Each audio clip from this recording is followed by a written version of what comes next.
తీవ్రవాదుల కాల్పుల్లో చనిపోయిన 26 మందిలో మేడిశెట్టి మధుసూదన్ గారు జనసేన క్రియాశీలక సభ్యులు, ఆయన కూడా దీంట్లో బలయ్యారు.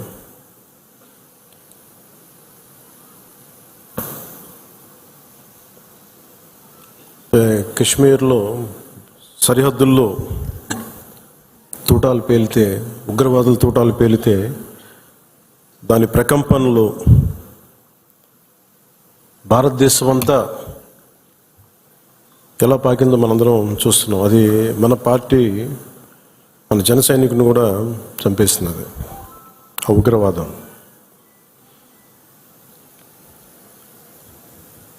ముఖ్యంగా కశ్మీర్ మెయిన్, మనం ఆయన కుటుంబాన్ని పరామర్శకెళ్ళినప్పుడు వారి సతీమణి మాట్లాడింది, వాడి పిల్లలు ఎంత ఘాతుకంగా చంపారంటే, ఎంత క్రూరంగా చంపారంటే, ఐడి కార్డ్స్ తీసుకొని నువ్వు హిందువా కాదా ఐడి కార్డ్స్ అడిగి, లేదంటే ముఖ్యంగా మన మసూదన్ గారి సంఘటన అయితే ఆయన సతీమణి గారి మాటల్లో సరిగ్గా 3 రోజుల ముందు వెళ్ళారంట బెంగళూరు నుంచి 3 కుటుంబాలతోటి. వెళ్తే నేను అన్ని రోజులు మామూలుగా మోడర్న్ డ్రెస్సులు వేసుకున్నాను, కానీ ఎందుకు ఆ రోజు మధుసూదన్ అంటే ఆయన అడిగారంట, డ్రెస్ వేసుకుంటే మోడర్న్ డ్రెస్ వేసుకుని బొట్టు పెట్టుకోకూడదా అని. అంటే ఆ సంఘటనకి ముందు సరిగ్గా ఒక అరగంట ముందు బొట్టు పెట్టుకున్నారంట. ఆవిడ చెప్తుంది ఏంటంటే, ఇంక బొట్టు పెట్టుకున్న తర్వాత నేను కాదని కూడా అబద్ధం కూడా చెప్పలేం కదా, తప్పించుకోవడాకన్నా. అలా దొరికిపోయాం మేము. ముందు అరుపులు వినిపించినాయి, తుపాకీ శబ్దాలు వినిపించినాయి, కింద పడుకున్నాం, నా చేయి కూడా పట్టినట్టు, పిల్లలు కొంచెం దూరంగా ఉన్నారు. ఇదంతా కుటుంబం దాదాపు అలాగే ఆ గ్రౌండ్లో దాదాపు ఆ ఏరియాలో 400 నుంచి 500 మంది ఉండిపోయారు టూరిస్టులు. మసూదన్ గారు ఆయన సతీమణి చేయనే పట్టుకొని, ఏమవుతుంది మనకేమవుతుంది, నువ్వు చూడకంటే ఆ బూట్లు చప్పుళ్ళు చాలా తాయితీగా వచ్చి, అంటే ఎందుకు మాట్లాడుతున్నానంటే ఎంత కోల్డ్ బ్లడెడ్తో చంపారంటే మనం ఊహించుకోలేము. అంటే షికారుకు వచ్చినట్టుగా వచ్చి వేటాడి వెళ్ళిపోయారు మనుషుల్ని.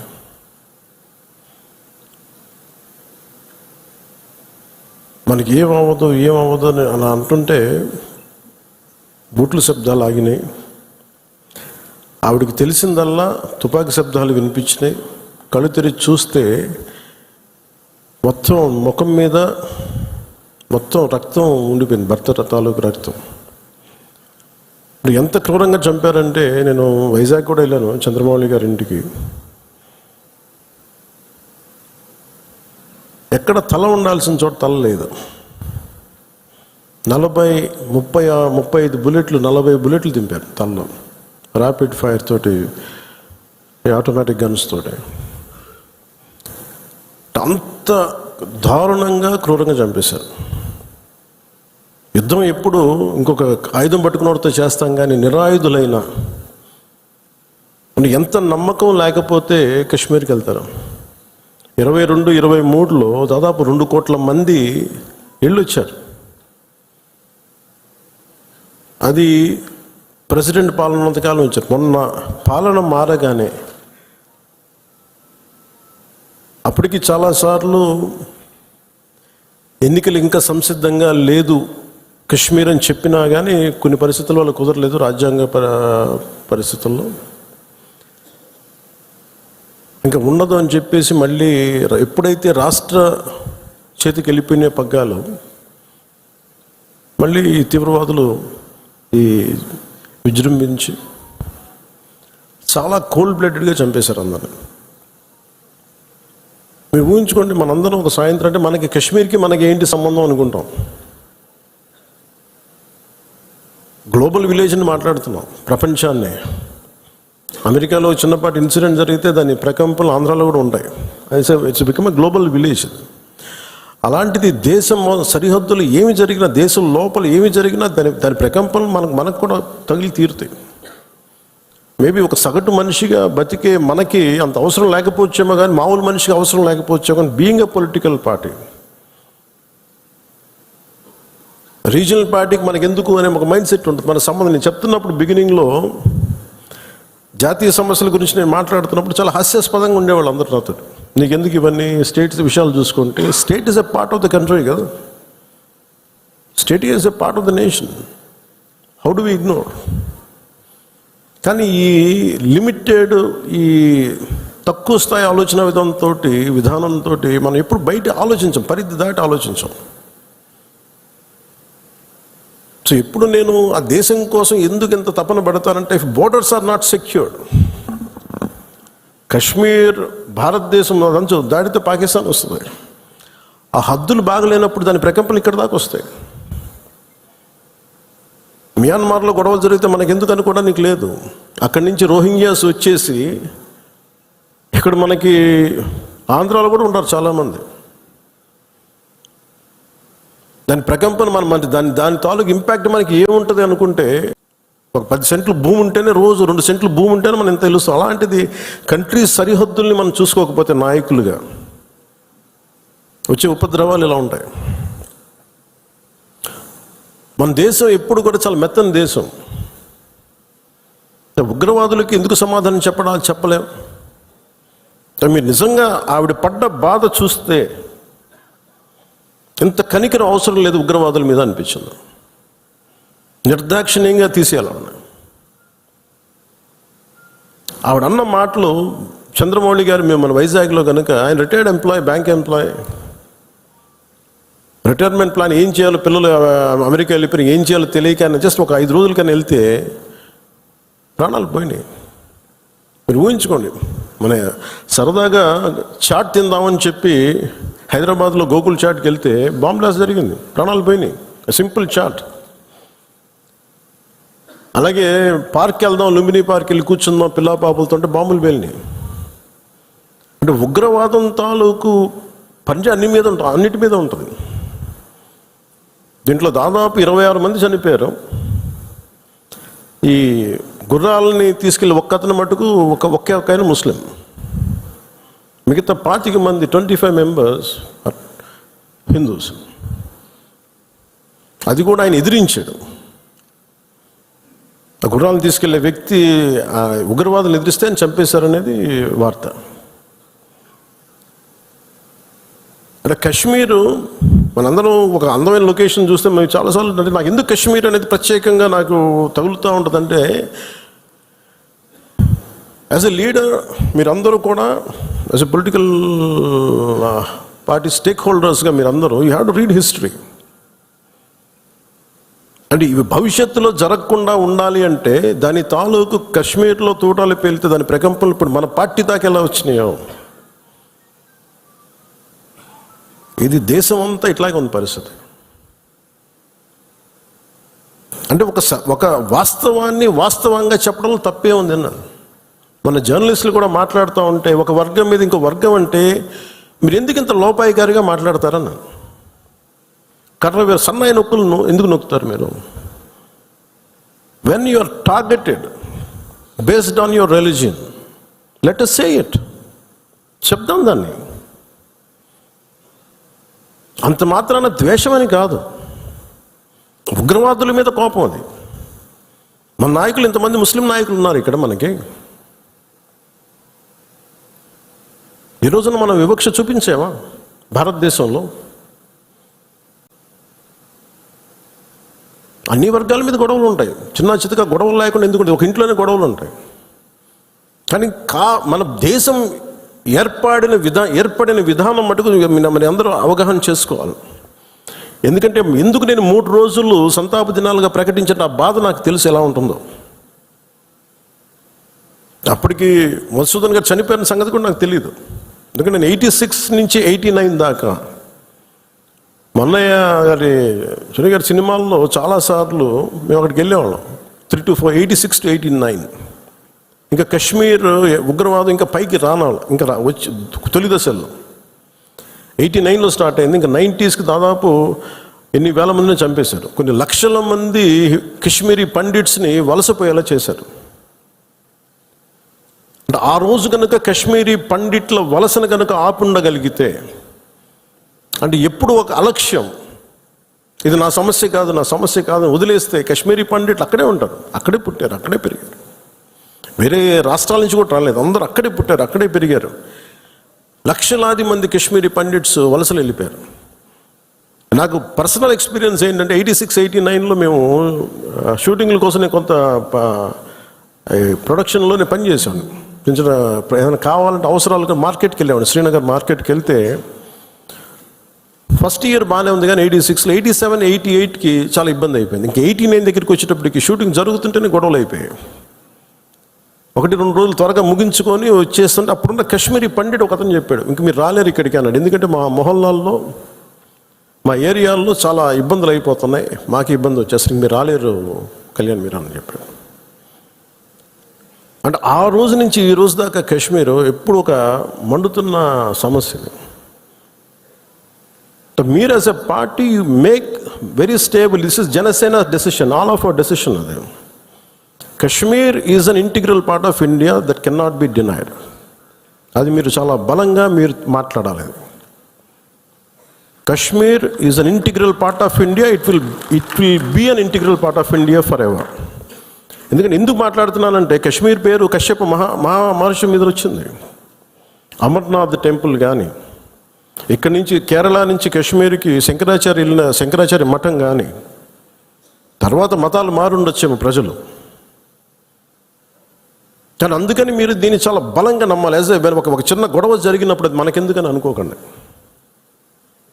అందుకని దిస్ ఈజ్ జనసేన స్టాండ్. ఇది నేను బలంగా నమ్ముతాం, బలంగా ఆచరిస్తాం. భవిష్యత్తులో ఇలాంటి సంఘటనలు జరగకుండా ఉండాలి. మనం ఇవ్వగలిగేది ఏంటంటే, ఒక నాయకుడికి దేశాన్ని, ఒక చిన్నపాటి ఇంటిని నడపాలంటేనే కష్టం.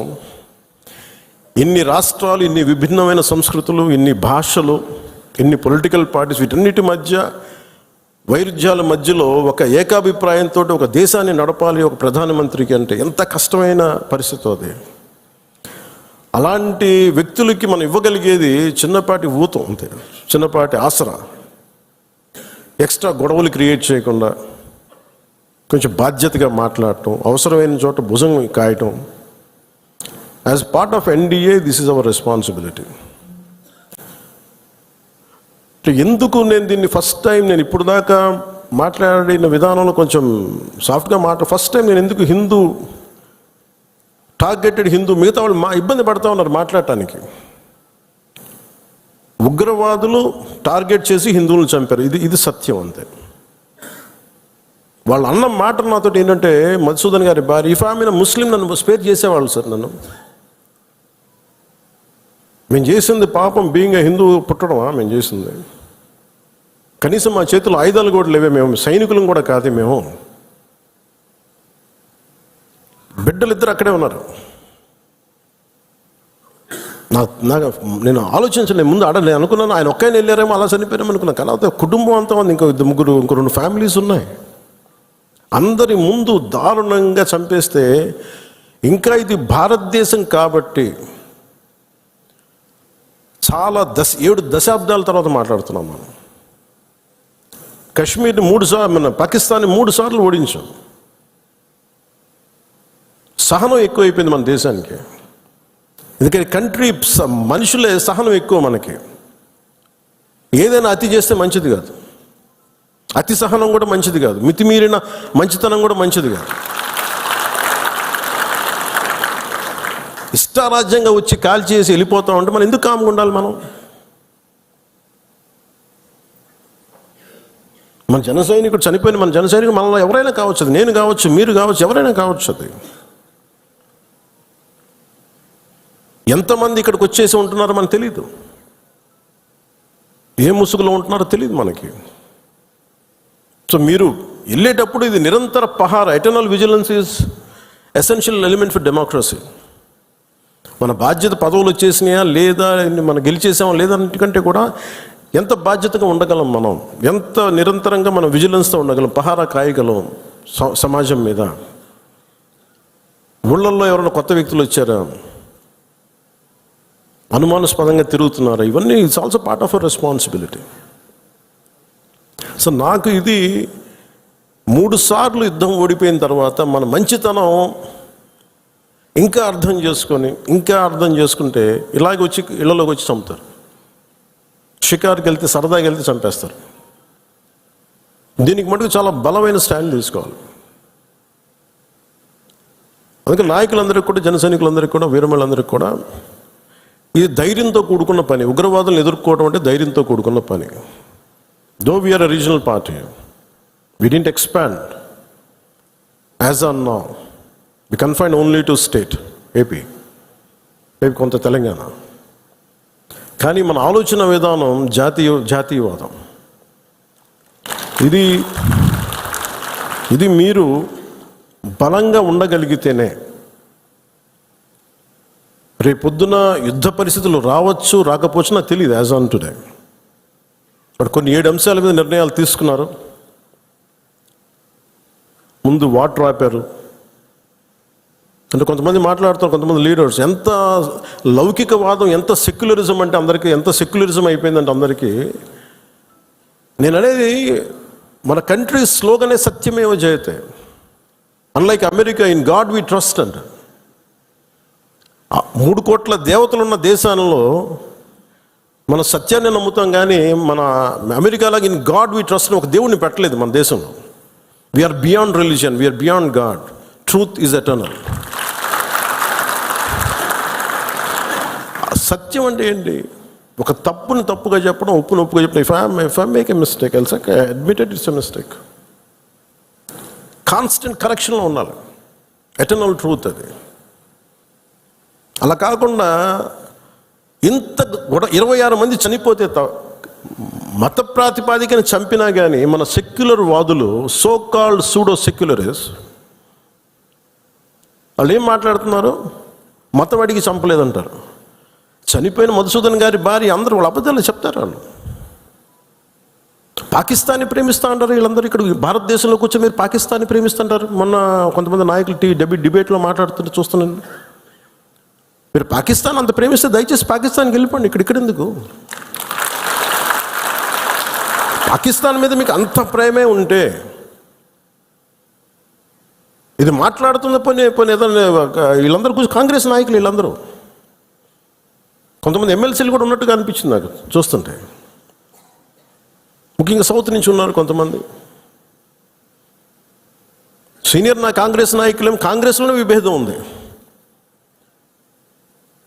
మేము వెళ్ళిపోతే మీరు పాకిస్తాన్ని, మీరు భారతదేశంలో దాడి జరిగినప్పుడు భారతదేశానికి నిలబడాలి తప్ప పాకిస్తాన్కి నిలబడతాం మీరు సెక్యులరిజం అంటే అది ఏ ససేమిరా ఎవరు ఒప్పుకోరు. ఇక్కడ ఆ బలం మనం చూపించాలి. మనం ప్రాణాలు పోతే తిరిగి వస్తాయా? ఆయన ప్రాణాలు పోయినాయి, ఆయన బిడ్డల పరిస్థితి ఏంటి? ఆయన భార్య పరిస్థితి ఏంటి? మెరిట్ మీద ఉద్యోగం సంపాదించుకున్న అబ్బాయి, ఒకటే కంపెనీలో నిలబడి ఆ మెరిటోరియస్గా ఎదిగినవాడు, ఒకటే మాట ఆయన మా మిస్సెస్ మాట్లాడుతూ ఉన్నారు. మాకు ఏం ఆశలు లేవు సార్, మేము సింపుల్ ఒక చిన్న మిడిల్ క్లాస్ ఫ్యామిలీ. మేము టీవీల్లో కనిపిస్తామని మా కళ్ళలో కూడా ఉండదు, కానీ మా దురదృష్టం ఇలా కనిపించాం మేము టీవీల్లోనే. నా భర్త చనిపోయినప్పుడు ఇలా మేము టీవీలో కనిపించి మా బతుకులు బయటకు వచ్చినాయి. నా భర్త చనిపోయాడు, అది చెప్పుకోవాల్సిన దుస్థితి మాకు వచ్చిందని. వెళ్ళినప్పుడు బిగినింగ్లో ఆవిడ నన్ను ఎంత ఒకలాగా ఒక నిష్ఠూరంగా మాట్లాడారంటే బాధపడుతున్నారు. మిమ్మల్ని అనకూడదని మళ్ళీ అన్నారు. మీరందరూ ఇస్తేనే కదా నమ్మకం. ఇది మోదీ గారి ప్రభుత్వం, ఎన్డీఏ ప్రభుత్వాన్ని కదా మేము భరోసాతో కదా మేము వెళ్ళింది. మేము కాశ్మీరు ఇన్ని కోట్ల మంది వెళ్ళారని మీరు అందరూ చెప్తేనే కదా మేము వెళ్ళాం కాశ్మీరు. మమ్మల్ని ఇలా పెట్టేశారు ఏంటి అనేది ఆవిడ మాట్లాడుతుంటే ఆవిడ నాలో మొత్తం భారతదేశ ప్రభుత్వాన్ని చూశారు ఆవిడ. నన్ను ఆ తిట్లు నేను తీసుకున్నాను. ఆవిడ సారీ చెప్తున్నారు కానీ నాకు అర్థం లేదమ్మా, మీరు ఎంత తిట్టాలో తిట్టను, ఏం పర్లేదన్నాను. మీ కోపం ఎవడో ఒకరు మీరు చూపించాలి, మీరు కోపం మా మీద చూపించండి, పర్లేదన్నా. అని ఇంత దారుణంగా ఉంటుంది. నేను అనేది ఏంటంటే, మనం వెదర్ నువ్వు ఏదైనా సరే మత ప్రాతిపాదికన చంపటం, ఇది మటుకు అస్సలు ఏమాత్రం సహించలేను. అంటే ఎందుకు భారతదేశం చాలా బలమైనది, భారతదేశం మన సెక్యులరిజం చెప్పుకోకర్లా, సెక్యులర్ అనే పదం మనం యాడ్ చేయక్కర్లా. సెక్యులర్ పదం అని యాడ్ చేయకముందు 70s వీఆర్ సెక్యులర్. సెక్యులరిజం అంటే అపీస్మెంట్ కాదు, అది వైట్ వాష్లు చేయకండి తప్పులు చేస్తే. సర్ తన్సే జుదా, సర్ తన్సే జుదా అని చెప్పి అంటే అట్లాగే తుపాకులతో సర్ తన్సే జుదా చేశారు వాళ్ళు ఉగ్రవాదులు. తల లేదు, పట్టుకుందాం ఆకన్నా ఇలా అంటే తల లేదు అక్కడ. మీరు ఊహించుకోగలరా? అది ఈ మాట్లాడే తల లేదు. ఇంత క్రూరంగా చంపేశారు. ఎంత సహనం చూపిస్తాం? తప్పు జరిగినప్పుడు తప్పని చెప్తాం. పాకిస్తాన్కి మనకి ఏంటి తేడా? జిన్నా విడిపోయినప్పుడు మేము పాకిస్తాన్లో అందరినీ సమానంగా ఆదరిస్తామని చెప్పారు. హిందువులు ఎల్లక్కర్లేదు, ఆదరిస్తామని చెప్పారు.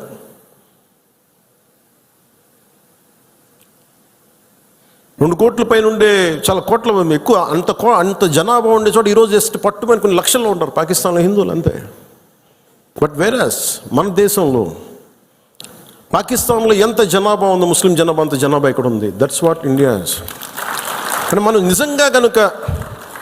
నిజంగా ఈ సోకాల్డ్ సూడో సెక్యులర్ వాదులు చెప్పిన విధానంగానే అయితే నిజంగా అసలు ఇంతమంది ముస్లిం పాపులేషన్ ఉంటుందా?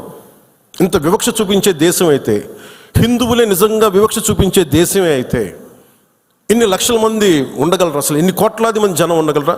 పాకిస్తాన్లో ఎంత ముస్లిం జనాభా ఉందో భారతదేశం అంతే ముస్లిం జనాభా ఉందో. దాదాపు అంత వివక్ష హిందువులకి ఎందుకు ఉంటుంది? హిందూస్ అక్కడెక్కడ కొంతమంది నాయకులు ఉన్నారేమో, మనకు తెలియదు. సంఘటనలు జరుగుతూ ఉంటాయి. మొన్నటికి మొన్న బంగ్లాదేశ్లో హిందువుల మీద దాడులు జరుగుతూ ఉన్నారు, విగ్రహాలు కాల్చేస్తూ ఉన్నారు, దుర్గాదేవి ఆలయాలు కాల్చేస్తూ ఉన్నారు. నేను మాట్లాడుతున్నప్పుడు మనకెందుకు సార్ అంటారు, అక్కడి నుంచి శరణార్థులు వచ్చేస్తారు, అప్పుడు ఇక్కడికే వస్తారు. దేశం మొత్తం అప్పుడు మన స్థానికులకు ఉద్యోగాలు పోతే అప్పుడు మీకు ఓకేనా అన్న. ఆ దేశం బాగుంటేనే మనం ఇక్కడ ఉద్యోగాలు మన వాళ్ళకి ఇవ్వగలం. రెండు రాష్ట్రాల మధ్య కూడా, తెలంగాణ కానీ ఆంధ్ర కానీ, ఇక్కడి నుంచి మీరు వచ్చేస్తే మా ఉద్యోగాలు పోతున్నాయనే కదా సెపరేట్ స్టేట్ అయింది. అలాంటిది ఎక్కడి నుంచో శరణార్థులు, వాళ్ళ యుద్ధ పరిస్థితులు వాళ్ళ వాతావరణ పరిస్థితులు బాగలేక మనకు వచ్చేస్తే అది మనకు అదనపు భారం, అది దేశానికి కూడా. అంతేగాని దీంట్లో మన దీంట్లో వివక్ష ఏమి ఉండదు. It's a practicality. Why this country can't afford too much of migration. Already ఇన్ని కోట్ల మంది జనాభా, వీళ్ళకి ఉద్యోగ అవకాశాలు, వీళ్ళకి ఉపాధి అవకాశాలు, వీళ్ళకి విద్యా అవకాశాలు, వీళ్ళకి గృహ అవసరాలు ఇవ్వడమే కష్టం, తప్పన పడాలి. అలాంటిది ఇంకా అదనంగా ఎక్కడి నుంచో వచ్చేసి వేరే దేశాల నుంచి ఎక్కడ తీసుకుంటాం? అది ప్రపంచం అంతా ఇదే సమస్య ఉంది. సో అలాంటి సమయంలో ఇది మనందరి బాధ్యత. ఇది నేషన్ సంబంధించిన సమస్యలు, మన సమస్యలు కూడా. మనం ఎక్కడో కావల్లో కూర్చున్నాం, లేదంటే నెల్లూరులో కూర్చున్నాం, సూలూరుపేటలో కూర్చున్నాం, బిట్రగుంటలో కూర్చున్నాం, లేదంటే ఎక్కడ కూర్చొని మారుమూల గోదావరి జిల్లాలో కూర్చొని కుదరదు. దీని ఇంపాక్ట్ మొత్తం మీద ఉంటుంది. ఇది మనందరి బాధ్యత. ఇది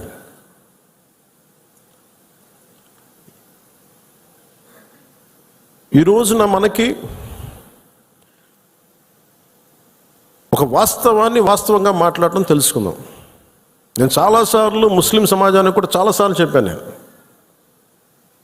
ఎందుకు ఇంత మాట్లాడాల్సి వస్తుంది, ముస్లిం, క్రిస్టియన్, హిందువుని ఎందుకు మాట్లాడాల్సి వస్తుందంటే, హిందువులకు ఉన్నది ఒకటే దేశం, ఇంక వేరే దేశం లేదు. ఇక్కడ కూడా హిందువులను టార్గెట్ చేసి చంపితే ఎక్కడికి పారిపోతారు? అంటే నీకు చంపింది 26 మందిని, కానీ దాని ఇంపాక్ట్ కోట్లాది మంది జనాభా, ఆశేష్ మొత్తం భారతదేశం మొత్తం మీద ఉంది. వెళ్ళి మీ ప్రధానమంత్రికి చెప్పుకో, మీ మోడీకి చెప్పుకో. అది మోదీ గారికి చెప్పడం కాదు, అది చంపేసి నన్ను కూడా చంపేయాలన్నాడు. మసూదన్ గారి భార్య. వెళ్ళి మేము మా బిడ్డలు కూడా చంపండి, మేము మోడీకి చెప్పుకోపో. ఉగ్రతలు ఒకటే చెప్పాలనిపించింది. నువ్వు మోదీని అంటలేదు, ఇక్కడ మా అందరిని అంటున్నాం. ఎందుకంటే ఇలాంటి సమయం, ఎలాంటి క్లిష్టమైన కష్టమైన సమయం కాబట్టి నిత్యం విమర్శించే మోదీ గారిని విమర్శించే నాయకులు కూడా ఈరోజు ఆయనకు మద్దతు తెలుపుతూ ఉన్నారు. దేశం అంత ఏకతాటిపైకి వచ్చింది మొట్టమొదటిసారి.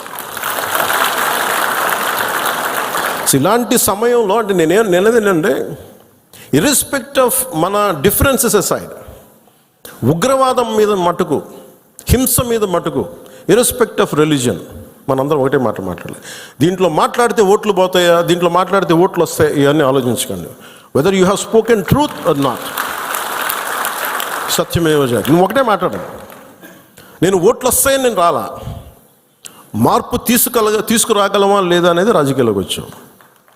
ఓట్ల కోసం అయితే నా లాంటి ఇంత తపన పడక్కలు, ఇంత కష్టపడక్కలు. చాలా గొప్ప పార్టీలు ఉన్నాయి, అనుభవజ్ఞుల నాయకులు ఉన్నారు.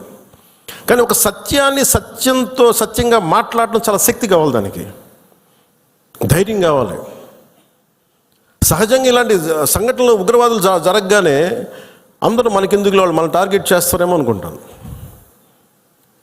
మన సరిహద్దులకు వెళ్ళలేదు. నేను చెప్పాను, మన అందరూ ఇళ్లలో కూర్చొని జాగ్రత్తగా ఉండి ఎవ్వరికి ఒక మాట అనుకున్నా ఉంటే మన ప్రాణాలు రక్షణతో ఉంటాయనుకుంటున్నారా? మన చనిపోయిన మధుసూదన్ గారిని చూడండి, ఆయన ఎవరికి హాని చేశాడు? ఎవరిని పల్లెత్తి మాట అనలా. కుటుంబాన్ని తీసుకెళ్ళి కాశ్మీర్ వెళ్తే ఎక్కడ కాల్ చేశారు. హి was targeted as a Hindu. ఇది ఎక్కడో కూర్చోబెట్టి మత సామరస్యం చాలా చాలా అవసరం ఈ దేశానికి. చాలామంది మత కలహాలు క్రియేట్ చేయాలనుకున్నా కానీ కొంతమంది చేస్తుంటారు. దాన్ని మీరు అడ్డుకోవాలి. మీ కళ్ళ ముందు ఒక సంఘటన జరుగుతున్నప్పుడు మీరు అడ్డుకోండి. అది ఎవరైనా సరే, ఒక హిందూ కావచ్చు, ముస్లిం కావచ్చు, ఏమది తప్పంటే తప్పని చెప్పండి. మీరు ఆ ధైర్యం కావాలి మీ అందరికీ. ఎందుకంటే ఆ ధైర్యం లేనప్పుడు అప్పుడు మన పొలిటికల్ పార్టీగా మనం ఉండడం అనవసరం, ఒక పొలిటికల్ పార్టీ మెంబర్గా ఉండటం కూడా అనవసరం. హార్ష్గా చెప్పమని చెప్పట్లే, గట్టిగా తీవ్రంగా చెప్పమని చెప్పట్లే, కానీ ఇబ్బందిగా ఉంది నువ్వు చేసే పని చెప్పాలి. కష్టం తెలియాలి కదా. ఇది మటుకు మనం నిర్ణయించుకోకపోతే మీరు అందరూ అసలు ఓటు వెయ్యను ఏముంటుందని, అసలు నాయకుడు కానోడు కూడా, ఇంట్లో సోఫాలో కూర్చొని కదలని వాడు కూడా, సార్ ఇది సెక్యులరిజం కాదు సార్, ఇలా మాట్లాడకూడదు అంటే ఏంటి? అంటే ముస్లిం కాని వాళ్ళు చచ్చిపోతేనే మాట్లాడాలి సెక్యులరిజం అంటే? హిందువులకు జరిగితే మాట్లాడకూడదా? That can be defined as secularism. ఇది సమస్య మన దేశంలో. అందుకని ఇలాంటి ఈరోజు నాయకులందరికీ, మన జన సైనికులందరికీ కూడా, విరమణలు అందరికీ కూడా నాకు ఒక విన్నపం ఏంటంటే, సెక్యులరిజం అనే పదానికి మీరు ఈ పడికట్టు డెఫినేషన్ మీరు తీసుకోకండి. ఇది మటుకు మీరు చాలా చాలా స్పష్టంగా తీసుకోవాలి. నేను చాలాసార్లు చెప్పాను, ముస్లిం సమాజంలో చాలామంది వచ్చి అడిగినప్పుడు, మీకు ఏదైనా ఇబ్బంది వస్తే మొట్టమొదటి గొంతెత్తేది నేను, మీకు గుర్తుపెట్టుకోండి. కష్టం వచ్చింది, ఎందుకంటే ఎందుకంటే నేను ఏం మాట్లాడుతున్నానంటే, సార్ ఇది మనందరం ఇక్కడ మనం పాకిస్తాన్ ఇస్లామిక్ రాజ్యం, అది they announced Pakistan is an Islamic nation. But India is not a, మనం చెప్పుకోవచ్చు కదా, this is a Hindu nation చెప్పచ్చు కదా. మనం ఎందుకు చెప్పం? మన మూలాల్లో మతం అనేది ఒక విధానం అంతే. అందుకని మనం ఇప్పుడు చెప్పాల్సిన అవసరం లేదు. అంటే ఈ సందర్భంగా ఇది ఏ భాషలో తర్జుమా చేసుకుంటారో తెలియదు, ఇది కాశ్మీర్ దాకా వెళ్తుందో ఇంకొకటికి వెళ్తారో తెలియదు, కానీ ఒకటే ఉగ్రవాదులకి ఒకటే సందేశం, ఇది వరకు లాంటి భారతదేశం కాదు, ఇది కొత్త భారతదేశం. అది ఎందుకంటే మేము చాలాసార్లు విసిగిపోయి ఉన్నాం.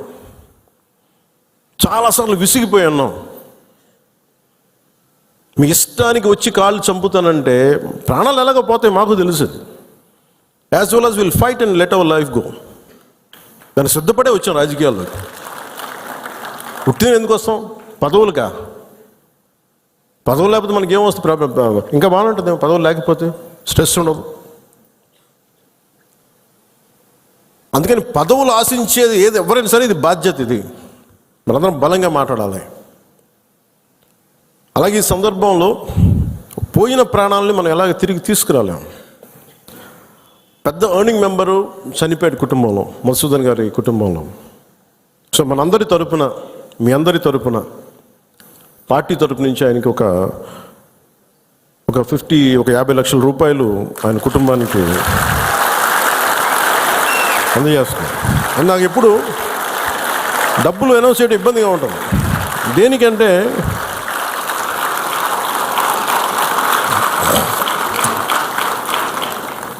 దేనికంటే మనిషి ప్రాణాలకు విలువ కట్టడం నాకు ఇష్టం ఉండదు. కానీ కొన్ని సందర్భాల్లో అది చిన్నపాటి ఊతం అవుద్ది అంతే. పిల్లల చదువులకు కావచ్చు, ఇంకోటి కావచ్చు. ఇవన్నీ కాకుండా మధుసూదన్ గారి కుటుంబానికి, వారి కుటుంబ సభ్యులందరికీ ఈ సందర్భంగా నేను ఒకటే విన్నవించుకుంటున్నాను. మీకు ఏ కష్టం వచ్చినా సరే మేము ఉన్నాం. మేము మీతో ఉన్నాం. ఏదో ఈరోజు ఒక 50 లక్షలు ఇచ్చి మిమ్మల్ని వదిలేయటం కాదు. మీకు ఏ కష్టం ఉన్నా సరే వాళ్ళకి మన పేషెంట్ నెంబర్స్ కూడా ఇచ్చాను. Any time you can reach out. మీకు ఏది అవసరం ఉన్నా. ఎందుకంటే చెప్పి రావు ఉపద్రవాలు. అని నాకు ఏమనిపించిందంటే, ఆ పిల్లోడిని మాట్లాడుతుంటే, మధుసూదన్ గారి కొడుకుని చూస్తుంటే ఒక్క సంఘటనకి పెద్దోడు అయిపోయాడు అబ్బాయి. 10 ఏళ్ళు ఏజ్ వచ్చేసింది. 10 ఏళ్ళు ఎంత ఉంటాయి అంతే, 10-11 ఉంటాయి అంతే. ఒక 20 ఏళ్ల కుర్రోడు ఎలా మాట్లాడుతాడో అలా మాట్లాడుతున్నాడు అబ్బాయి. ఒక చిన్నపాటి సంఘటన చాలు. నేను చాలాసార్లు అనుకుంటాను, పాలిటిక్స్లో రాకముందు రిస్క్ అది ఇది అనుకుంటే నేను అనుకునేవాడిని సింపుల్గా రోడ్డు మీద వెళ్తుంటే కూడా చచ్చిపోవచ్చు కదా. As well as you embrace an ideology. ఒక భావజాలాన్ని పట్టుకోండి. దానికోసం చనిపోతే మంచిది కదా, ఉత్తి పుణ్యాన్ని చచ్చిపోవడం కంటే కూడా. ఇక నాకు మొన్న నా కొడుకు ఒక ఫైర్ యాక్సిడెంట్లో చిక్కుంటే నాకు అనిపించింది. సింపుల్ సమ్మర్ క్యాంప్ అది. ఫైర్ యాక్సిడెంట్లో చిక్కుకుంటే పక్కన ఉన్న ఒక బిడ్డ చనిపోయింది. ఇంకో పక్కన ఉన్న బిడ్డ మొత్తం కాళ్ళు చేతులు మొత్తం కాలిపోయినాయి.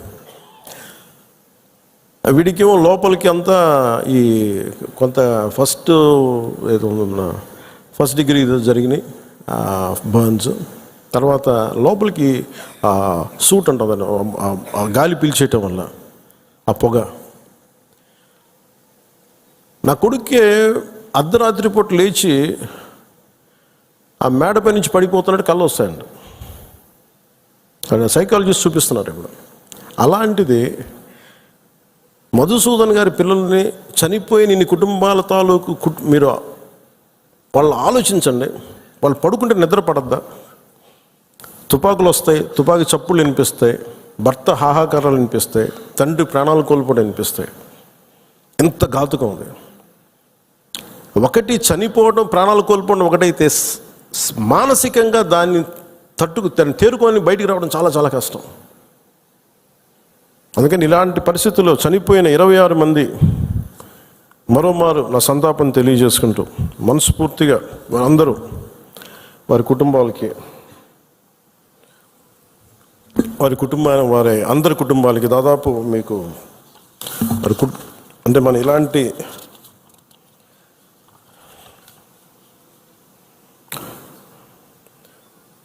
ఇరవై 26 మందిలో ఒకళ్ళు ఇందోర్ నుంచి సుశీల్ నత్యాల్, हेमंत सुहास जोशी मुंबई, विनय नरवाल हरियाणा, अतुल श्रीकांत मोनी महाराष्ट्र, नीरज उद्वानी उत्तराखंड, बिथिन अधिकारी कोलकाता, सुदीप नेपोने नेपाल, शुभम द्विवेदी कानपुर, प्रशांत कुमार सत्पति ओडिशा, मनीष रंजन बंगाल, एन रामचंद्र केरला, संजय लक्ष्मण लाली తానే, సయ్యద్ అదిల్ హుసేన్ షా పెహల్గాం, ఇందాక చెప్పిన గుర్రం ఇచ్చే వ్యక్తి,